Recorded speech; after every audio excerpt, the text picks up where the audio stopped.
بابا جی ہمارے ساتھ موجود ہیں. آپ دیکھ سکتے ہیں یہ ان کا گھر ہے اور یہ شدید متاثر ہوا ہے. اور یہ بتا رہے تھے کہ ان کے یہ 4-5 کمرے تھے اور رات کو سو رہے تھے اور سیلاب آیا. اس کی وجہ سے ان کے جانور بھی پانی کے اندر بہہ گئے ہیں, ان کا گھر بھی بہہ چکا ہے.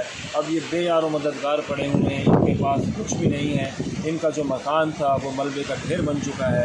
ہم بابا جی سے پوچھتے ہیں کہ کب یہ سیلاب آیا ہے اور ان کے پاس کوئی پہنچا یا نہیں پہنچا. جی بابا جی تھوڑا نام کیا ہے جی؟ میرا نصیر احمد ہے. نصیر احمد ہے. تھوڑے کتنے کمرے ہیں اتنا؟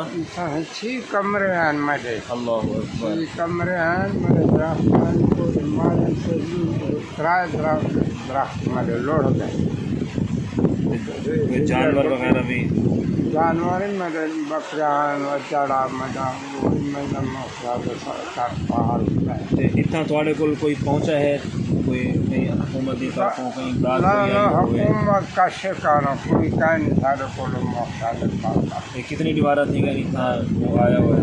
14 اگست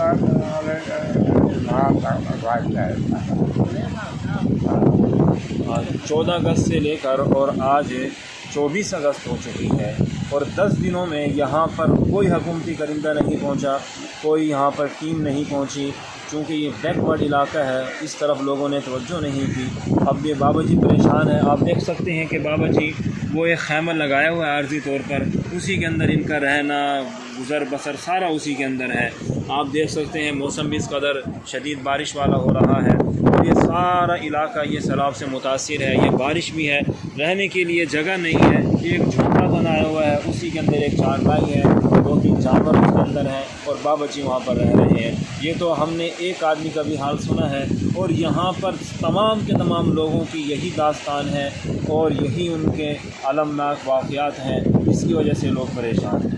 میرے اندر بھی ایک دلکش نگر آباد رہتا ہے, مصائب کا اداسی کا بھور آباد.